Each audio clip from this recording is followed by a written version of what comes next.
Hello Kartik. आ जा बाबू, इस तरह खड़े क्यों हो? जाकर बच्चों के लिए चेयर ले आओ ना। হ্যালো বন্ধুরা, আজকে রিভিউ করব জার্সি মুভি। তো কেমন হচ্ছে মুভিটা, আপনার কি দেখা উচিত? মুভির কাহিনীতে যদি ছোট করে বলি, এই সিনেমার গল্পটি আবর্তিত করে অরুণ নামক এক প্রাক্তন ক্রিকেটারকে নিয়ে, যিনি 36 বছর বয়সী। অরুণ বহু বছর আগে তার ক্রিকেট ক্যারিয়ার ছেড়ে দিয়েছিলেন, কিন্তু একদিন তার ছেলের স্বপ্ন তাকে আবার মাঠে ফিরিয়ে আনে।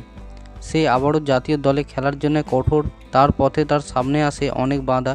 এই সিনেমা প্রেম, পরিবার সমর্থন এবং এক পিতার ত্যাগের গল্প তুলে ধরা হয়েছে।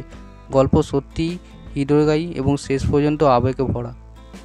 এই মুভির ক্যারেক্টার এবং পারফরমেন্সের কথা বলি, নানি এই চরিত্রে সত্যি অসাধারণ অভিনয় করেছেন। তার অভিনয় এতটাই বাস্তব যে তার চরিত্রের সাথে কানেক্ট হতে পারবেন। অরুণের দুঃখ, যন্ত্রণা, স্বপ্ন এবং বাবার ত্যাগ সব কিছুই নানি দক্ষতার সাথে ফুটে তুলেছেন। এই মিউজিক, গান এবং টেকনিক্যাল দিকে কথা বলি, সিনেমার সঙ্গীত খুবই সুন্দর। অনিরুদ্ধ রবিচাঁদ তার সুরের মধ্যে এক নতুন মেজাজ সৃষ্টি করেছে।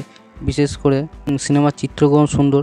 80-র দশকের ভারতে ক্রিকেটের সময়কালে খুবই ভালোভাবে দেখিয়েছে, যদিও কিছু জায়গায় সম্পূর্ণ একটি ধীর মনে হতে পারে, তবে সিনেমার আবহাওয়া একবারে ঠিক আছে।